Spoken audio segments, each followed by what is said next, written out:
And greetings and welcome to the QCast. This is season 4, episode 53. We are now well into the off season, and you'd think that Division 3 chatter would just die down, but we have a new D3 Datacast episode. We've got some D3hoops.com podcast coming around. I think they might be called the Hoopsville podcast. So you want to check all that stuff out. And meanwhile, the QCast continues to roll with some fun off-season conversations. And there's a lot going on today with me. I'm really excited to have Pat Sullivan on the QCast, the new head coach, men's basketball head coach at Allegheny, the Gators. And Pat, my first question for you is I'm from like this Irish neighborhood in Chicago where every fifth guy is Pat Sullivan. Is it like all of them were known as Sully? Is it fair to say that you were a Sully? Is that correct? I am pretty much everywhere I've ever been. Everybody pretty much called me Sully. So it's been a change here because people haven't figured that out yet. So I'm getting used to people calling me Pat, or in some cases Patrick, which has flashbacks to getting yelled at when I was at home growing up. That's So, awesome. but yeah, I've been Sully to pretty much everybody in my friend circle. I was assuming so. My Like whole I life. said, I know a lot of Sullys, and in fact, my next door neighbor growing up on the south side were the Sullivans, and so it's great to have you on. Um, Probably your head spinning still, right? You just got named the head coach in April.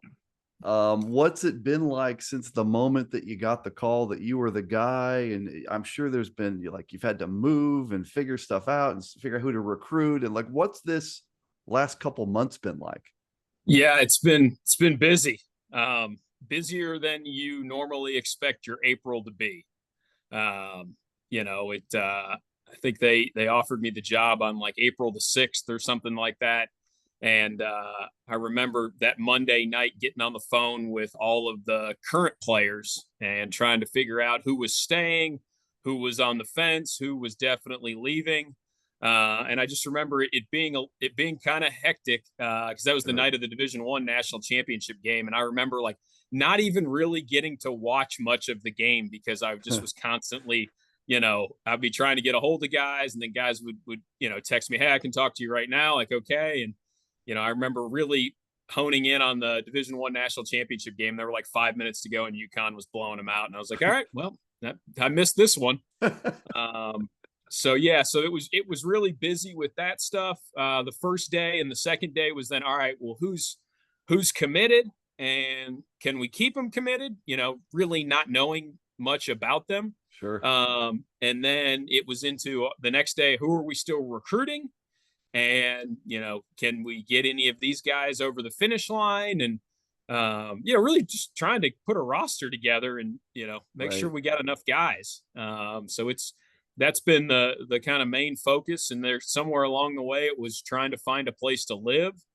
And I actually drove over here and spent 5 days on campus before I had anywhere to live, just to be around the guys before school was out and, get to meet with them one on Sure. one and, do some of that stuff. We had a couple guys visit that week I was here. So, trying to get some bang for the buck, and then drove back home to Indiana and waited for the movers to come. They picked up my stuff.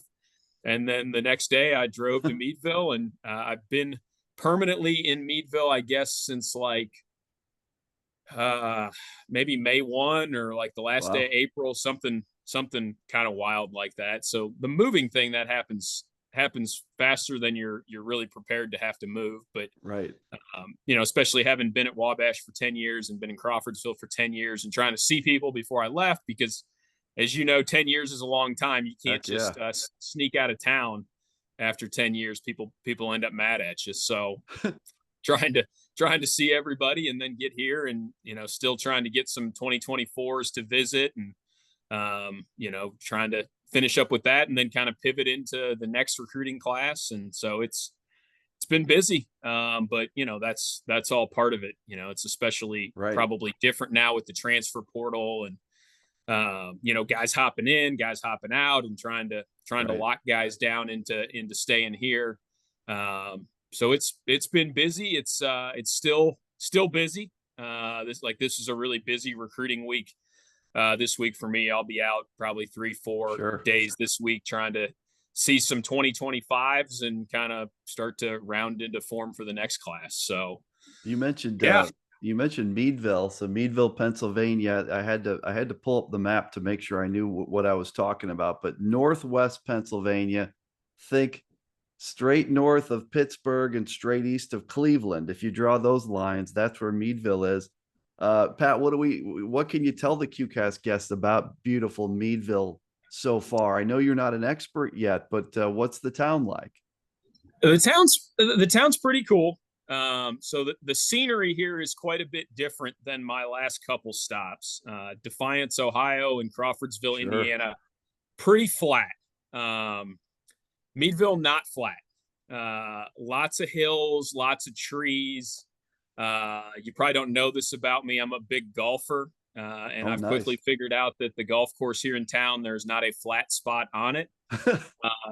Which I got pretty used to Western Indiana flat golf for the most part. So that's been good. I mean, it's a really pretty area, with the trees and the hills, and definitely a lot of nature. I've seen a significant amount of deer and all kinds of wildlife in a Well, very that's short cool. time.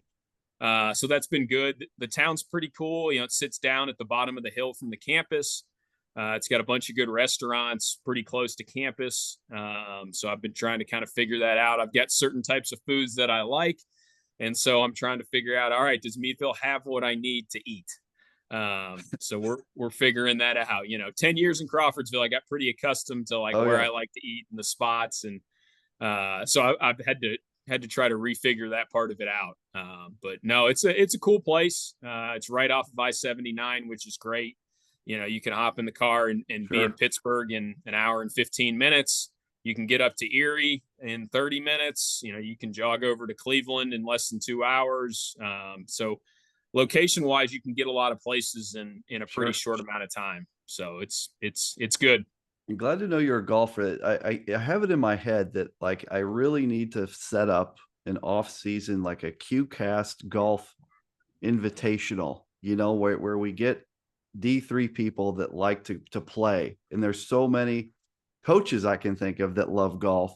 I really think this could be a thing. Maybe you guys can tie it to some big recruiting event somewhere. I'm in Dallas. There's a lot of stuff in DFW. So Mhm. I'm just saying, Pat, like get ready for an invitation to some kind of golf. It's going to happen someday. I just need to I Okay. need to sit down and put this together. Okay. Um, I'm, al- I'm into it. Also, tell me about the school. Like, I don't know Allegheny very well, so tell me what kind of school is it? What does it specialize in? Tell the QCast viewers here a little bit about your new home. Yeah. So it's high academic, 75th ranked liberal arts college in the country. So pretty serious students. You know, a lot of guys have had success coming out of here. That kind of that pre-med track, whether it's Right. biology, chemistry, what have you. A lot of guys interested in business. Those are kind of the two areas that when I've talked to a lot of people, they've talked a lot about Sure. those areas. And so, you have kids that come here, they want to be educated, they want to be pushed. It has a really good reputation in Western Pennsylvania, especially when you go down to Pittsburgh. Sure. A lot of people know people that went to Allegheny that are successful. And I know there's a decent amount of alums also in Northeast Ohio. So kind of trying to figure out the alumni that are in the area. But it's a great place. Campus is really nice. Probably the thing that impressed me the most when I interviewed here was how nice campus was.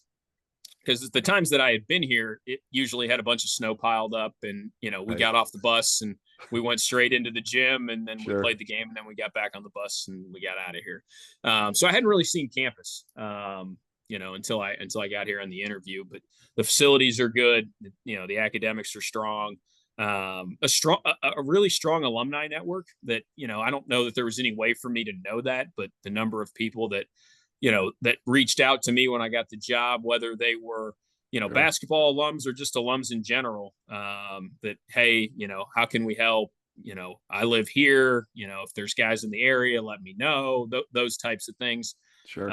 So I've just been really impressed with all of those things, and a place that I'm confident I can sell to 17, 18-year-old high school kids of, hey, like these are the doors that can open for you, and this is where we can help you go, because ultimately, it's not a 4-year decision, it's a 40-year decision Right. when you choose college. And that's what we're going to sell here is, hey, basketball, it's going to be really important, and we're going to Right. spend a lot of time doing it, and we're going to win games, but ultimately it's about what is after college. And sometimes guys, they get really wrapped up in the 4 years in the basketball, and it is important and it's a big part of their experience, but college is so much more than that, and Allegheny Right. offers so much more than just the athletics. I mean, the academic balance to that is incredible. So As far as the men's basketball program, they had a really good season in 2022-23, where they went 20-10 and 15-5 in the PAC. In fact, won a NCAA tournament game, I believe. Right? Is it ECAC. okay? Gotcha. ECAC tournament game, and then this past year was a little bit more of a struggle, right? So it was 6-19, 4-16 in the league. There was an interim coach situation last year, and so there was probably a little bit of a tough setup going in. Before that, before 2022-23, Allegheny was in the NCAC, correct? Which is the league that Yes. you're coming from: Wabash, Wittenberg, Worcester, DePaul, et cetera. Now, any team, when I hear that they were in the NCAC for however many years, I know that there weren't many conference titles available, because there's two schools in particular that for like 20, 25, 30 years won all of them. So tell me a little bit about what you've learned about the men's basketball program and the history, and kind of how you evaluate the program itself as you walk in the front door, Pat. Yeah. Well, Allegheny had a lot of success in the 80s and 90s. Won a lot of games, won conference championships. And, when I was kind of looking at it from afar, I looked at it a little bit in the same way that kind of I approached when I went to Wabash to work, of a place that Sure. had a lot of success. It had a few years where they struggled, and but like Coach Petty had done it at Wabash, and Coach Ness here, like have had success and won a bunch of games, and Yep. it's been done before. And so, in looking at that, it was like, all right, obviously the North Coast was the North Coast. Worcester and Wittenberg had a bunch of success for a sustained period of time and kind of had a monopoly on things. And, Right. we were fortunate enough to kind of crack in there when we were at Wabash and get to the top. And so in looking at the program, I had a little bit of a front row seat to what they had been, the last 7-8 years that they were in the Right. North Coast, of okay, like, and when I played a little bit too, but more recently coaching, okay, like they've had some pretty good players at different points. Like if I can get these types of players, like, do I think I can have some success?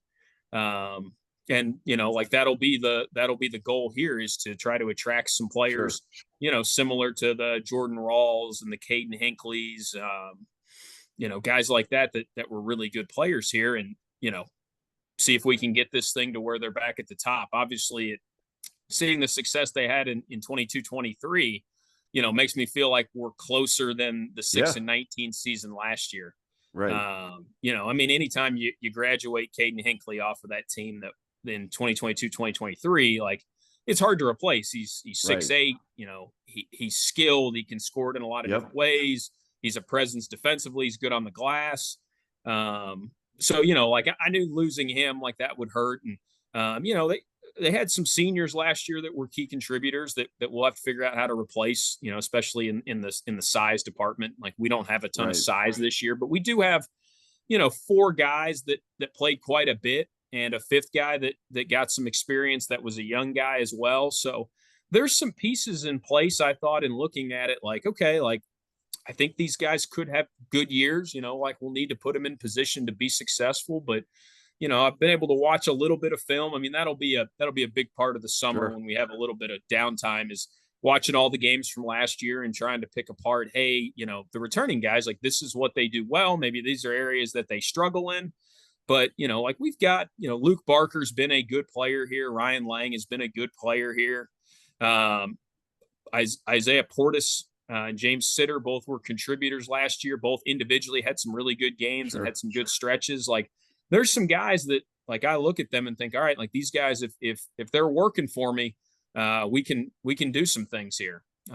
So like I don't. Everybody always wants to ask, how many are you going to win the first year? Like I have no idea. Right. Like I'm a little familiar with the league just from studying Division III, but like when we were at Wabash, like we didn't play any of the teams in the PAC, Right. so it's a little bit of all right, like looking from the outside. Geneva and St. Vincent were good last year. I know W&J has been good at different points. Chatham's been better. Like there's some other people that have been kind of up and down and had some success. Sure. And, there'll be a lot of learning. Hopefully I can pick up some things this summer watching film from last year of, hey, like these are how they play. Like I know Grove City, they've had a ton of success over the years. I think my first year in coaching in 2010, they were in the NCAA tournament and they played at Worcester. We played Whitewater when I was at Defiance, the game right before them. So they played after us. And I know they run the flex and, and watching Allegheny in past years, like they had played some of the PAC schools here and there. And so like Right. I'd periodically see some of them on film, but, not super familiar. Yeah. So that'll be, I'll have to figure them out as we get going. But, St. Vincent and Geneva both had great years last year, won a bunch of games. And so obviously it starts with, figuring out how to compete with those two guys. And then some of the other places I mentioned that have had success. The recruiting footprint there, again, not being terribly familiar with the college itself, but is it more of a regional, like at Wabash, I think you'd agree that, you're recruiting kids from some radius around Crawfordsville. At Illinois Wesleyan, Ron Rose and his staff are recruiting kids around some radius of Bloomington, Illinois. Is Allegheny more of a regional recruiting footprint like that? Or is it a school that can recruit nationally? Or tell us a little bit about that if you would, Pat. Yeah. So Allegheny actually has more students from out of state than in state, Okay. which I thought was interesting when I was studying for the job. And talking to some of the other coaches, a number of coaches have students from all over the country. I know baseball brings in guys from Okay. different places. Volleyball has players from out west. So there is this ability to recruit nationally here. That's cool. We've got some incoming guys from Florida who are coming in. I think in recruiting, I think it always starts with your backyard. I think that's where you have to start and then kind of figure out from there, where else do we need to go to attract good players? I think the good thing about this place is that we can go different places. We can go out to DC, we can go down to Florida. I mean, we can go in some different directions. Sure. But it's going to start with recruiting Western Pennsylvania and recruiting Northeast Ohio, because those are, within 2 hours of campus. And, all of my time in coaching, when we've been good, it's been with guys from within 2 hours of campus for the most part. I mean, we were at Defiance. We had a bunch of Northwest Ohio guys that, fit Defiance and were good players and good dudes. And we won with them. And then at Wabash, that Final Four team, I think like 7 or 8 of our main guys were from within an hour and a half of campus. I mean, it's just work doing it that way. And, I'll have to figure that out here and, recruit Pittsburgh up to Erie and, the general Western PA area and hop over to Cleveland, Akron, Canton, those areas. And because Allegheny's had good players from those places. So I don't see any reason why we can't get some good players from the area. And then, look to piece some recruiting classes together with, a guy from further away here and there and make it work. Yeah, and I think you'd agree that your proximity to, like you mentioned, for example, Northeast Ohio. I always feel like there's some states that are just loaded with D3 kids that already have a favorable impression of Division III. Ohio, Michigan, Indiana, Illinois. I think kids go to high school and they're, the kids older than them, they see them at these D3s. So they know that Division III is high level basketball. Whereas, our friends out like on the West Coast, for example, kids just don't really know Division III because there's not a ton of them. Even down in Texas, where there are a lot of D3s, I feel like the brand isn't what it is up there. Is that fair to say that there's some states that you're really close to, including the state that your school's in, where there's already a pretty strong D3 brand established, Pat? Yeah, I think anytime you have states where you have a lot of Division threes, that's gonna speed up the learning curve, if you will, for the student athlete. I mean, most of the PAC is from Western Pennsylvania, Yep. so you've got, you know, people are gonna know, hey, this person went here, this person went there. Like you're gonna have some of that. Northeast Ohio, obviously, you've got the OAC, you've got the NCAC. I mean, I think there's like 25 or Yeah. so Division threes in Ohio. So most places you go, they're going to know somebody that's probably playing at a Division three. So I definitely Yeah. think that helps. I mean, that was always the case in Indiana, where it was, somebody knew either somebody that went to Wabash or went to DePaul or Franklin or Hanover or what have you, to where people had some familiarity. In terms of deciding to pursue this job, I'm just curious how that plays out. You were at Wabash, you're very successful, and you were part of Kyle's staff that really built this thing back into a consistent national power, like a team as a top 25 voter. You say, okay, where am I putting Wabash in this thing? Because you guys you just built it to where you're always good. And I feel like you personally, you were kind of one of those on that super short list of assistants in Division 3 that everyone would talk about, like, boy, it's just a matter of time. Like that's the next guy to get a job. And what was the decision like? So when this job opened, you obviously had to sit down and say, like, is this job for me? Am I applying for this? Is it a fit? Take us through how you decided to pursue it. Yeah. So it's interesting. I've been doing this now for a while, and you're always kind of trying to figure it out. And I think when you're young, you don't necessarily know what you're looking for. And for me, it a lot of times it started with wanting to work at a place that was high academic, a top Right. 100 type liberal arts college. That was my experience when I went to Denison as a student athlete. And, I had such a positive experience there, and the types of, not only teammates that I was surrounded with, but the types of friends that I made there, and just, you know, interactions and relationships with faculty and the coach that I played for, Coach Deloney.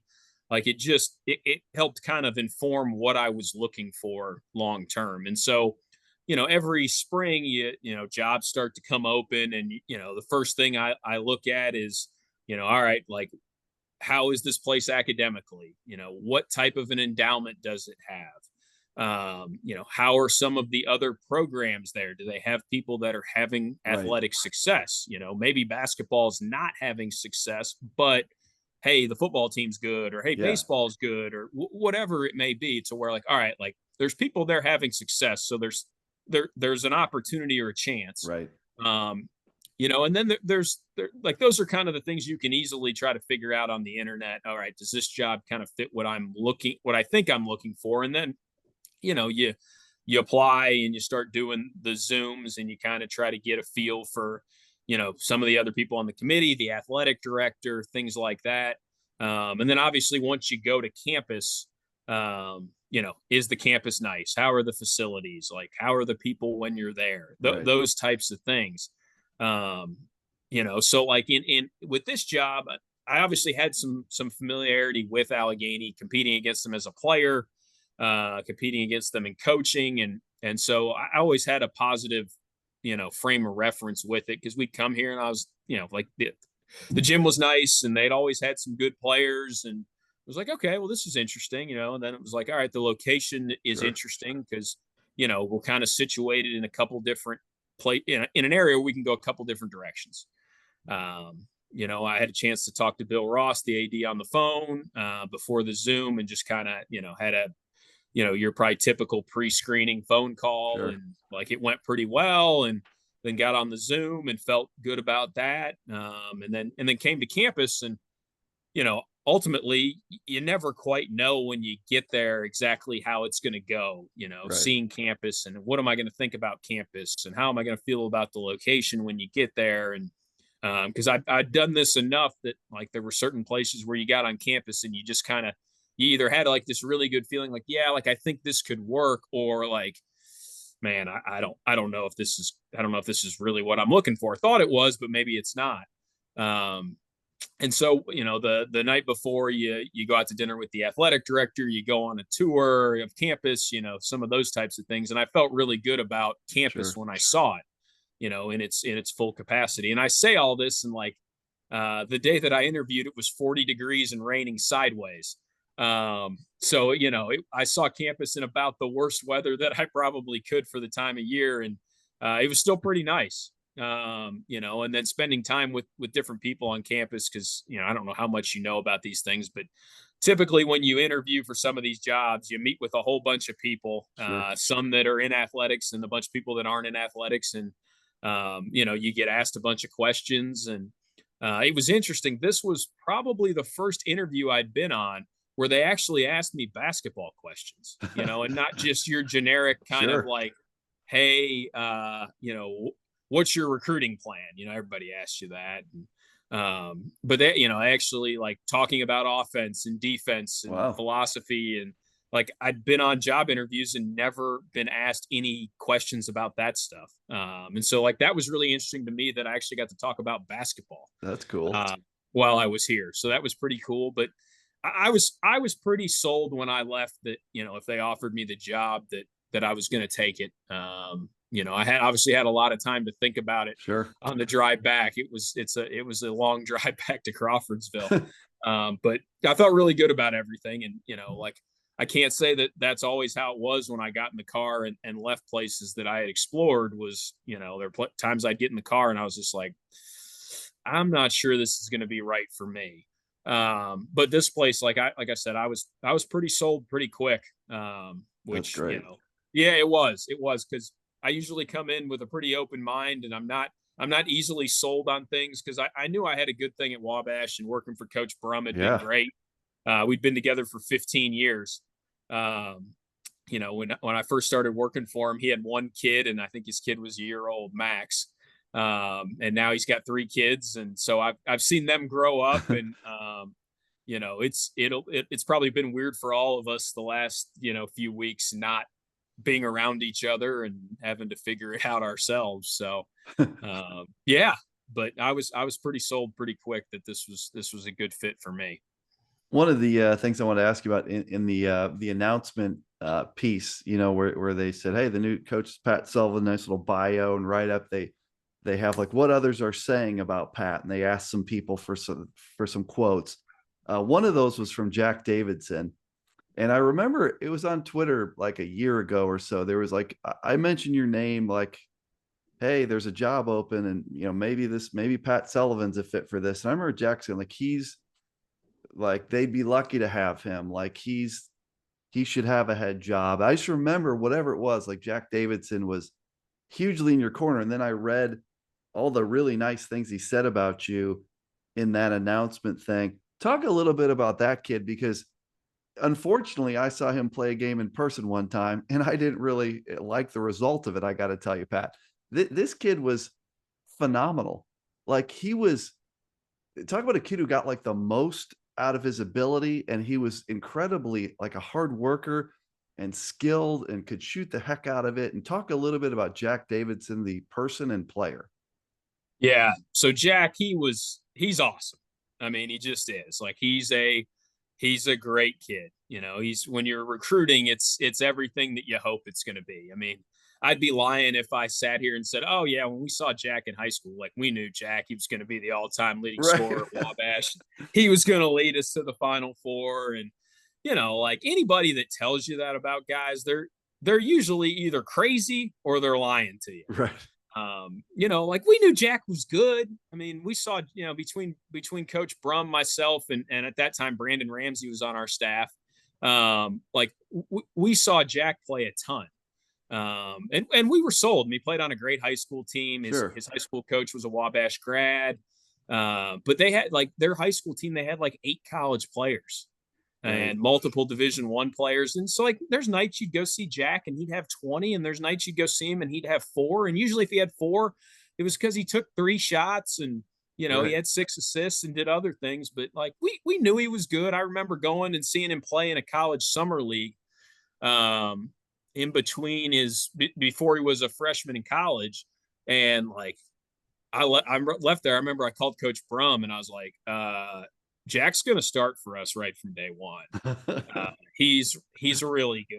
And he's like, yeah, like the more I saw him, the more I thought he might be really good. I'm like, yeah, like I think we're in pretty good shape. And I remember coming out of our first practice with him, walking out with Brum and looking at him and be like, so freshman's our best player.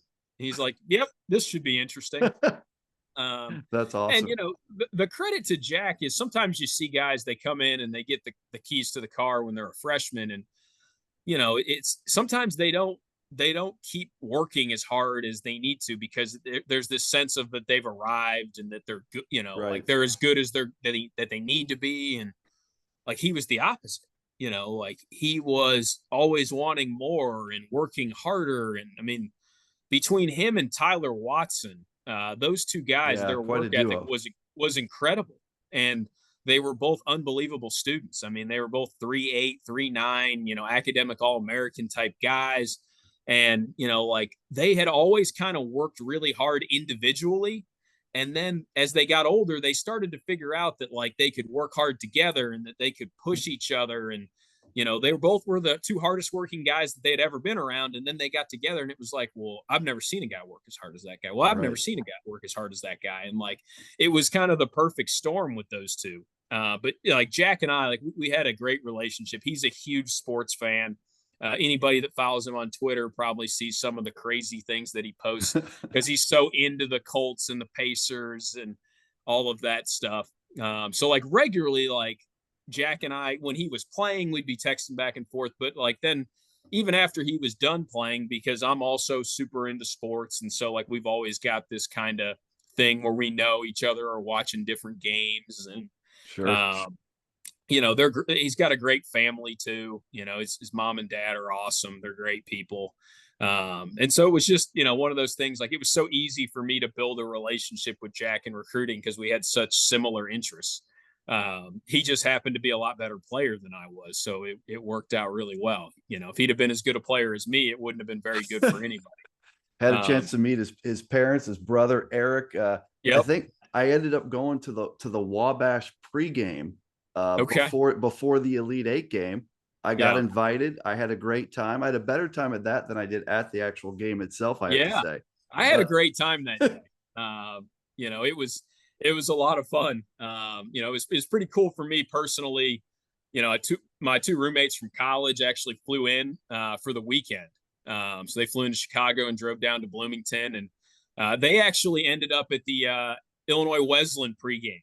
oh, Oddly enough, nice. like they had no idea. They found a place. They went in, and they walk in. And there's all these Illinois Wesleyan people in there, and they were like, oh boy, well, this should be interesting. They just, pulled up a That's chair, awesome. sat down.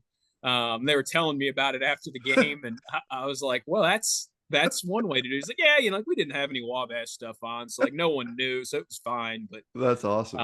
yeah, yeah. So it was a, for myself and for the Wabash people, it was pretty awesome to, see us be able to get that thing built from some of the years. I think we had 3 years in a row where we were Right. like 500 or just under 500, and finally being able to kind of turn the corner. And then like I don't know, people always say, well, did you know that you guys were like, no, like you Right. get in the tournament, like everybody's good and it's hard and you got to win games on the road, and you got to get some lucky breaks along the way. And it was just kind of really cool to have that moment of like, man, like we've taken this thing, like this is what we said we wanted to build this thing into, and we've Right. actually realized, and that year, like it was the first time that we had ever won the North Coast, and then the Right. first time that we had ever won the North Coast Conference tournament, and like we had accomplished these firsts, and then we just kept winning some games, and it was like, man, like this is pretty cool. And So I remember Kyle in I was doing the post game press conferences in there. I remember him kind of saying exactly that, like in the post games, both on Friday and Saturday, that like it was such a big deal because you guys had worked so hard to build it to the point where you could come in and win these kind of games, like going to Emory and what'd you beat Williams and then Illinois Mhm. Wesleyan. And I got to thinking that about what you're embarking on is, it's similar, right? Yep. You're coming into a situation where you've got to figure out how to get these kids in the door and how to build a culture. And what is the vision? Like, what the vision was at Wabash at some point that you and Kyle and others had. What is the vision at Allegheny now? Yeah, I mean it's to try to win conference championships. I think that, and I think maybe it's just a Division III thing. Like I don't know. I don't think you can just sit around and say, hey, our goal this year is to win the national championship, or our goal is Final Four or bust, because it's, like I look back at our run at Wabash and, like we survived down at Emory, like we led the whole game, but like they had a tip in, Schneer misses a shot, they miss a Right. putback, like Right. it could have ended, right there. I mean, we're losing at Absolutely. halftime at in the Elite Eight game, like there's all kinds of things that could have kept us from getting to where we wanted to go. So like, I just think if you're trying to win the conference championship, if you're able to win conference championships, then you're talking about hosting conference tournament games. And if you host conference tournament games, you have a better chance of winning the conference tournament. And, if you get to the NCAA tournament, I joke with Brum about this all the time. Like he always said, well, you got to get there a few times to have a chance to win some games. And then, we got there and we'd never been there. And the guys had, they had no experience. And then we won those games. And it was like, oh, maybe you don't need any experience. But you got to be battle tested in some form or fashion, because you're going to face adversity in the tournament. And so like really it's to get Allegheny back to where we're competing to win the conference every year. I mean, obviously the goal is going to be to win conference championships and then get to NCAA tournaments. And then, you get in the tournament and you never know, you win a game That's in the exactly first right. round, somebody gets beat that, maybe isn't supposed to lose. And all of a sudden you get a better matchup and now you've won a couple, and, you get to the Sweet 16, it's, all bets are off at that point. So, like I don't have this grandiose, oh, we have to do this or we have to do that. I mean, I want to get this place back to where we're competing every year to try to win the PAC, and, hopefully can hang a few banners to where we are winning the regular season, winning conference tournaments, and, constantly being in the mix. I think if you just keep putting yourself in the mix, eventually you're going to break through. Um, so Such that'll a be the goal here. such a good point about like getting in the D3 tournament, because there's so many variables around where you're playing and who you're playing. And I think Trying's a great example. Obviously, an incredible team. Bracket comes out, and in terms of seedings, all of a sudden, you look at the seedings and say, oh, Case Western Reserve is the highest seed in this pod, but then geography says that Trine's going to host, and you're like, wow, that changes how we look at our path, right? They're hosted a sectional, and it's amazing in Division III how if you get in, funny things can happen. Yeah. Things that maybe paper and the seedings wouldn't say. I Um, mean, I remember that year, Mount Union was supposed to be in that Sweet 16, right. and they got upset in the first round, and then Williams Yeah, ends up coming out of that pod, and then Williams is there, and absolutely. like it like I think Illinois Wesleyan probably still would have been the host, but like Mount Union was really good that year. Like I don't know how they would have decided Right. to shake that whole thing out. Right. And so, like you always think about things like that. I mean, it's like the Elmhurst team that year. Like they hosted the Right. first and second round, and then they couldn't host the third and fourth round, and they have to go to Case, and then Yeah. they still end up winning, but like it, like having to go on the road. I mean, it's the craziest thing about the D3 tournament is that you have to play true road games. I mean, Without could you question. imagine the Division I tournament if, people had to go play true road games in the first and second round? Right. You think about what an advantage that would be at that level. Like Right. it's a similar advantage at this level. People get to play at home and sleep in their own beds and have their own routines. And Right. it's crazy, but It is. it's what we're doing, and it's part of what makes it awesome. I mean, you think about that Elite Eight game and how great the crowd was and the atmosphere, Right. and you might not get that at a neutral site. Yeah, and Uh, sometimes I've always found that, playing those games on the road, I don't know if you agree, but sometimes as the home team, like I've A lot of followed pressure. our guys. We've been to the Final Four 6 times, and only 2 of those were we host in the sectional. So 4 of the times were road, Sweet 16 Elite Eight games. And I mean, would you agree, having played in that Elite Eight game, like sometimes the home team has a boatload of pressure on them being the home Yeah. team. It's not always easy being the home team. Like, so sometimes in these matchups, Pat, would you agree that there's kind of this sense of, look, we're a band of brothers on the road and no one believes us. We're just going to go out here and play. That Yeah. happens too, right? No question. No question. I mean, I think back to some games that we played at Wabash where we were at home playing against DePaul, which it's a pretty big rivalry. And I always felt like there was more pressure on us to win at home. Right. Yeah. And sometimes we played tight at home and we would play better against them on the road because there was a little bit more Yeah. looser kind of mentality. And that's how thinking back to that Elite Eight game, like we were pretty comfortable. I don't know if that led to us winning the game or not, but like there wasn't a lot of pressure on us because nobody Yeah. really thought we were going to win other than us. And I think the fact that we had scrimmaged Illinois Wesleyan helped that year, Yeah. just from a familiarity standpoint. Right. I Having remember that. seen them, played against them, and just there wasn't this unknown of that feeling out process to start a game. It's kind of like, all right, we know these guys, they know us, like let's go Right. play. Right.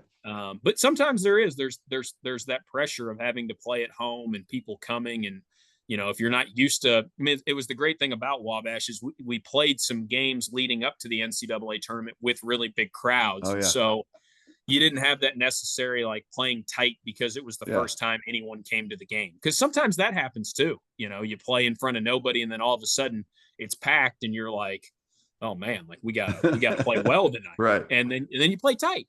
Right. Um, so As we kind of start to wrap up with Pat Sullivan, who's the brand new head coach at Allegheny. One final thing I wanted to ask you about, because I think this is relevant and it will help a lot of people. There's a lot of assistants that are in the position that you were just in, like really successful at a good place, very happy, but really wanting their own program. And is there any advice, Pat, you have from the journey that you've been on for aspiring head coaches that are at the assistant level, in what they should be doing to prepare themselves, how they should go about this to getting a chance to be competitive for the kind of job that you just got? yeah, I mean, I think you gotta kind of try to find a job that you think is a good fit for you. I tell guys all the time, like I never believed in just chasing a head coaching job just to get one.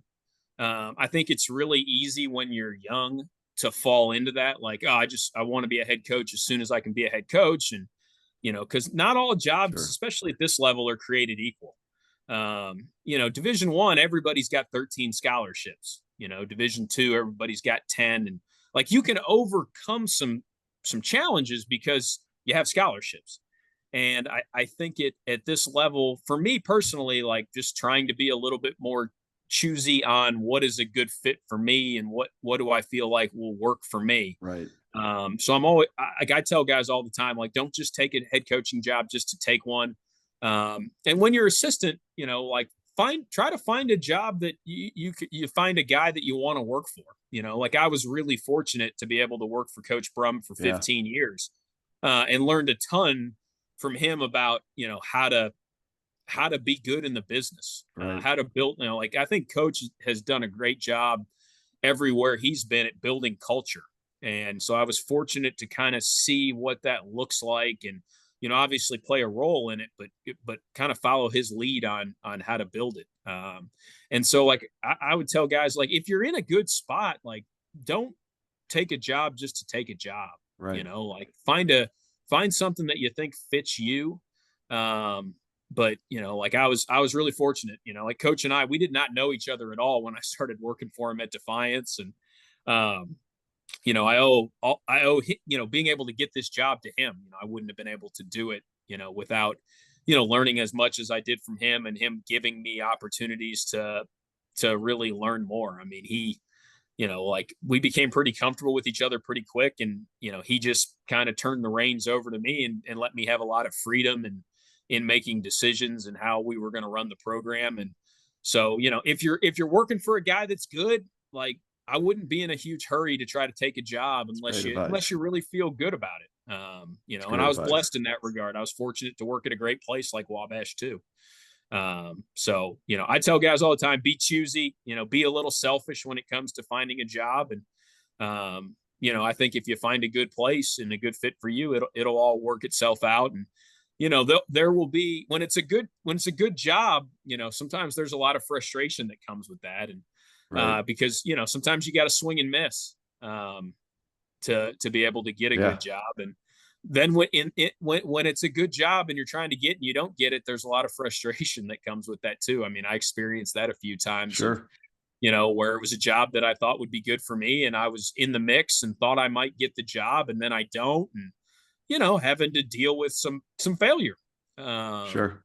And you got to kind of, the phrase trust the process, or, whatever it is you want to use, you really got to stick with that. And, um, you know, things happen for a reason. Right. Hopefully this happened for a good reason for me. And, yeah, I mean, keep grinding, keep trying to figure out how to be as good as you can be in your role, and try to figure out how to expand your role Sure. if your boss will let you. Like that, like I said, that's one of the things I was fortunate about, was Coach Brum didn't tell me no a whole lot.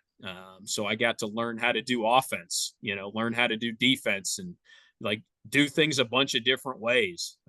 So I was really fortunate, and I would tell guys to try to push yourself when you're an assistant, and try to push your head coach, and try to get your boss to let you do some things, and see if he'll give you a little bit more freedom, and kind of run with it.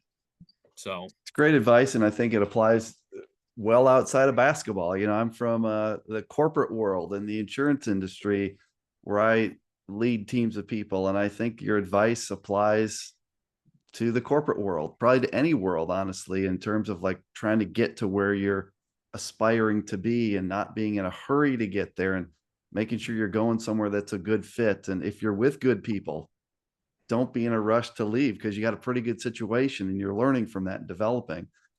Pat, I really appreciate the time. And, we didn't really get into personnel and stuff, because you being so new, there's people coming, they're going, you're recruiting people. I figure the next time we chat, we could talk about people. But awesome overview of kind of the decision to take the job and the school and recruiting and all that stuff.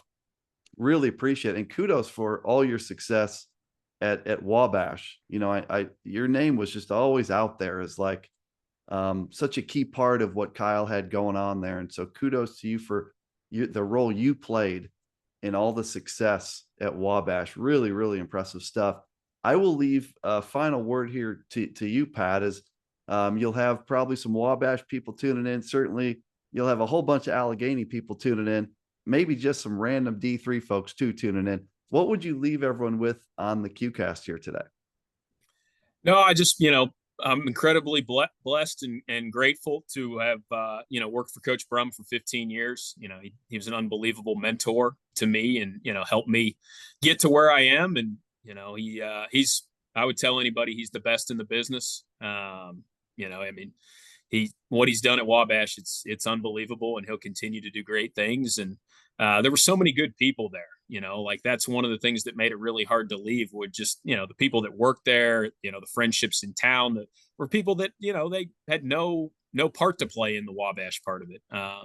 And then coming here, how just unbelievably excited I am to get going and find the next group of guys that want to be part of my vision and what we're going to build here. And